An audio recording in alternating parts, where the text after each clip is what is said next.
So guys, just a little update just before the video starts. This is after I made the video, but I thought it was Kira. I thought it was my big sister Kira crying. I was talking and I thought, what the hell is happening? And I looked downstairs and I saw a little boy I knew, little Logan, on the couch. I thought there was something wrong with him, but I looked and then my stepdad went ahead and went through the living room and told me there were some men that went to my stepdad's mate Jake's house with a big bunch of machetes, and they went to his house threatening him, and now he's came to my house. And I probably should turn off my light now, guys, because I don't want to give away our position. I think we're probably going to have to cut all power. I don't know yet, but I'll ask my stepdad if we should cut all the power. But I don't know where my mum is, but hopefully they do not find them. Because if they do, I don't know, police are coming over right now, so I'm going to have to twice give them information. I'll probably might not have to go to school tomorrow. Well, I probably might have to go to school tomorrow, but I don't know. Because my stepdad will probably give them information about what happened earlier in the story. Anyway guys, enjoy the story. Hello guys, Spiner623 here, and today you're probably thinking why is this video bad quality, but it's just my webcam on my laptop. I've not done these videos for a while, and I'm going to tell you the worst that has happened to me. The worst night ever. So I went to the cinemas before, let's say at least about 50 minutes before. Actually no, I set off when I came back from school. That was at 3:30. And unfortunately, I enjoyed the film. Right, but that's not the bad part. The bad part comes at the end of the film. But I did see some chavs go ahead and bloody bust their way in to the goddamn cinemas. Oh, I forget this. Let's just stick to the point. So, I walked out with my stepdad with my finished popcorn. I put the popcorn in the bin because me and my stepdad felt very bad for the people working there, because after the film had finished, people would have to wait, let's say, another 10-20 minutes, or 10-15-20 minutes, just to bloody clean up the entire room. And was it I think it's 150 meters of room. Now, the worst that happened was on the way back. So, my stepdad pulled out of the parking lot, which, unfortunately, he was doing it alright. He's a good driver. He's a highly skilled driver. Unfortunately, I experienced this, let's say, not 20 minutes ago. Because I'm in progress at the moment of writing a story to Mr. Nightmare for him to put on YouTube. But anyway, here's what happened. We merged onto the motorway, everything was fine until we were about to go off the motorway. One sec.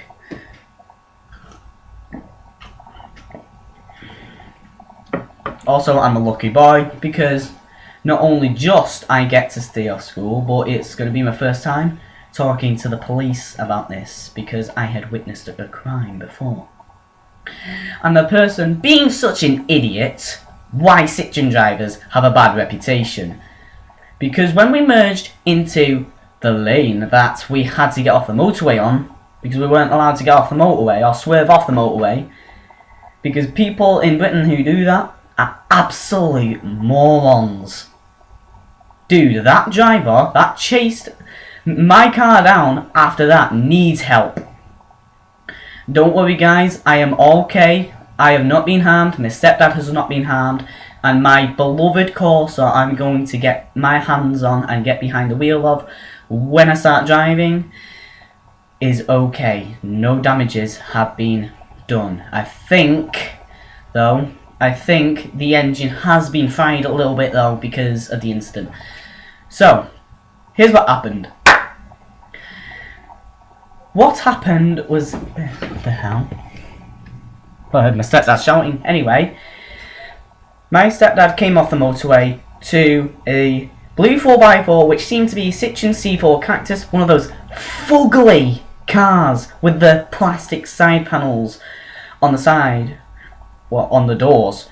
It was all blue, but still it still looks a bit alright, but my mum finds them fugly. I agree with her as well, a little bit though, because they sort of look beautiful. But anyway, here's what happened. He started tailgating us, not flashing us, but putting his high beams on, trying to blind us so that we crash into another car. And unfortunately we didn't, because what was he going to do?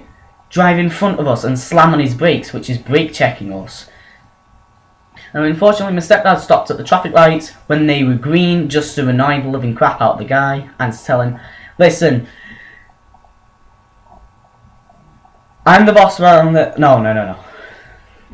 He went and stuck his middle finger up like that, out the side mirror, out the side of my Corsa, and then the man started walking over like this. Like walking over like gangster, doing that at the car. Oh look, there goes some chaps, running with a glass bottle. Up to some trouble, aren't they? Anyway, he started walking like how I was walking to my car, and that scared the living crap out of me, but also made me want to laugh my ass off so hard, because the way he was acting, dude, he was acting all like a gangster. When French car drivers meet British car drivers, honest to God, they can fight. My stepdad didn't want to fight, but the man did. But the man didn't realise, what he didn't realise is that if he fights my stepdad or someone else for an actual reason, he'll still get framed for it. And that's actually pretty good, but as long as it's not a home intruder. I find it stupid for that law to go with the home intruding too. Because if the home intruder is in your house, you can't assault him for breaking in. You can't clip him, you can't bloody... Well, you can't clip him in any kind of country, can you?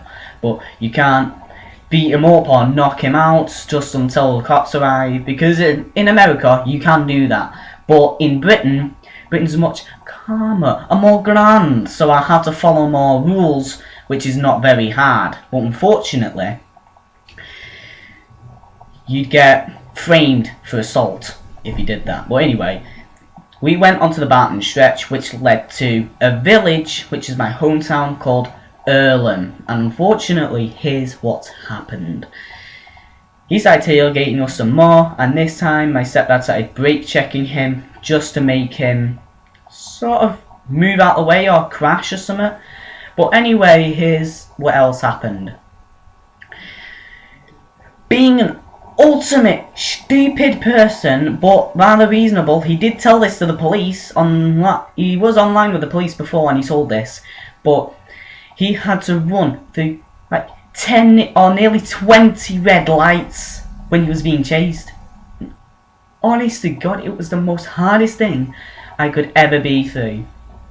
And honest to God, all I wanted was to go to the cinema, get back home, nice and all calm, and enjoy playing games or something, or making skins for Gary's Mod or Euro Truck Simulator 2, but instead it turned all the way upside down. Now the 4x4 was getting really, really angry, and he started swerving in between of traffic, cutting them off on purpose, just to try and make people think, oh, it's Fast and Furious, slow down for them, so he can make a better movie. Unfortunately, the guy didn't realise he was being an ultimate chav. When chavs get behind the wheel, oh my God, they are so bad. Right? Done my hair up all nice, came back with my hair nearly all over the place. Honest to God, because the car was being dragged around. And I've had to like tell Craig to go through the places he didn't know. but had to guide him very quickly, like a rally driver. Like, sharp left coming up, or easy right, sharp right, like that. Actually, I was pointing left. Should have said left. But anyway, I had to do that to my stepdad. Unfortunately, he was doing as I told him. We managed to get home safely. But the car chased us around twice around the area. We went... Well, we didn't go back on the motorway because we thought he might be on there again. But he can't be on there again, can he? What can he do? Go on the British side of the motorway. And sees my car coming down here, and this hand here that's shaking is his car. He doesn't go, beep! He doesn't go like that, does he? He doesn't jump in his car and expect the car to land on mine, both killing me and the stepdad. No way. He can't break physics. He would have to go to the end of the motorway, or actually get off the motorway at an exit, and then go back on the motorway on the other side, then chase us down like it's Need for Speed. And honest to God, when that was happening, I was shaking like mad. I didn't actually think road rage was actually very scary, but unfortunately road rage is very scary once and after you experienced it. Even before you feel like road rage is going to happen, you start to shake. That is what happened to me. Right? But I didn't start shaking until eventually the guy started tailgating us violently. He was like behind us, like right on our ass like that. You should have gone. Should have done that. But he was clever enough to know that my stepdad was a good driver at the end. Because we went to Earlham and then went through the estate. And I thought my stepdad was going to try and run his house and get a weapon, but unfortunately we don't have weapons and he found that out.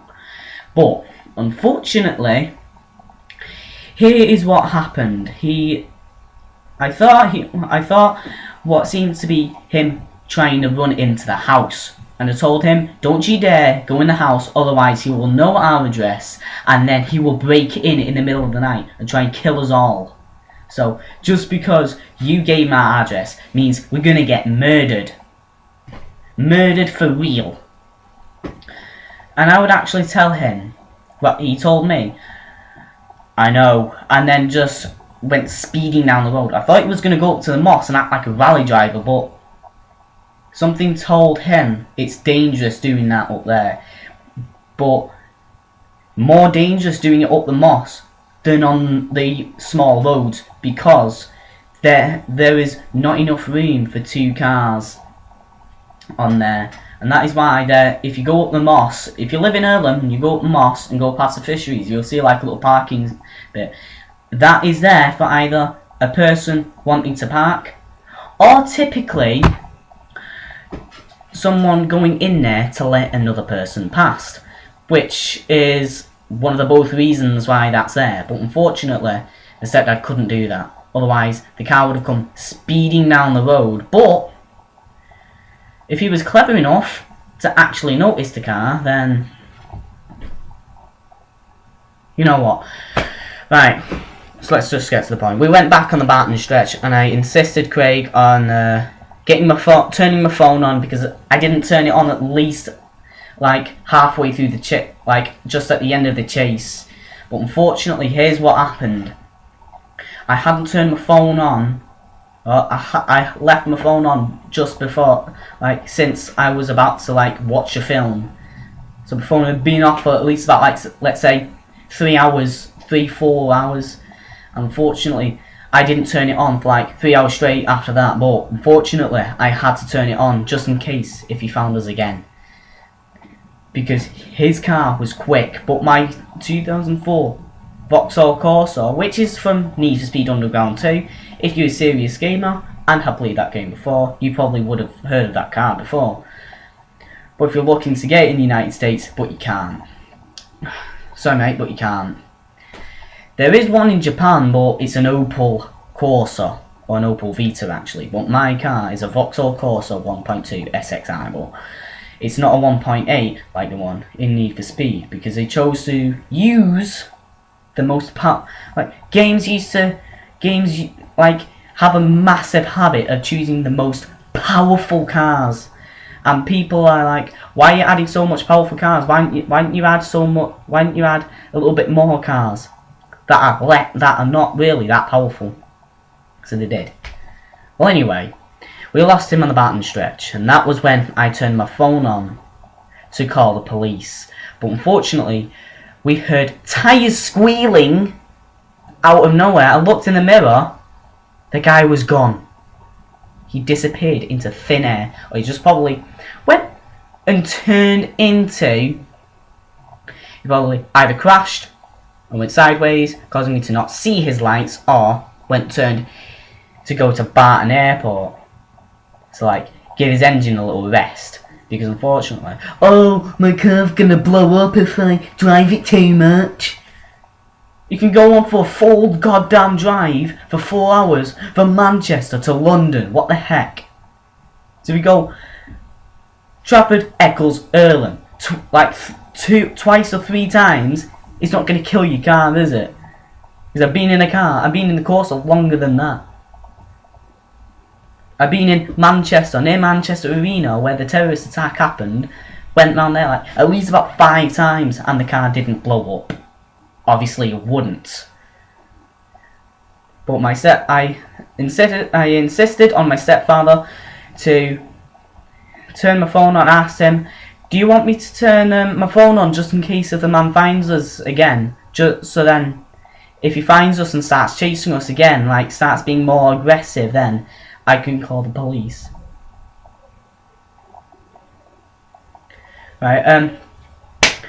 That is going to be most of the story, but I'm going to have to stay off school tomorrow because I'm going to have to report everything to the police.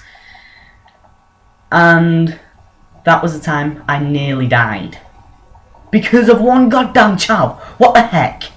What the bloody hell? Anyway, guys, love you all, guys, and I'll see you guys in the next video. And I will do another story, and plus I'm actually thinking about making some new channels. The first one for music, the second one for my gaming channel, and the third one for stories like these. So, if I manage to release the story one first, I'll put this on, the story. So anyway, guys, it's been 16 minutes of the video. Like 16 minutes and 13 seconds now. And I'll see you guys in the next video. See ya.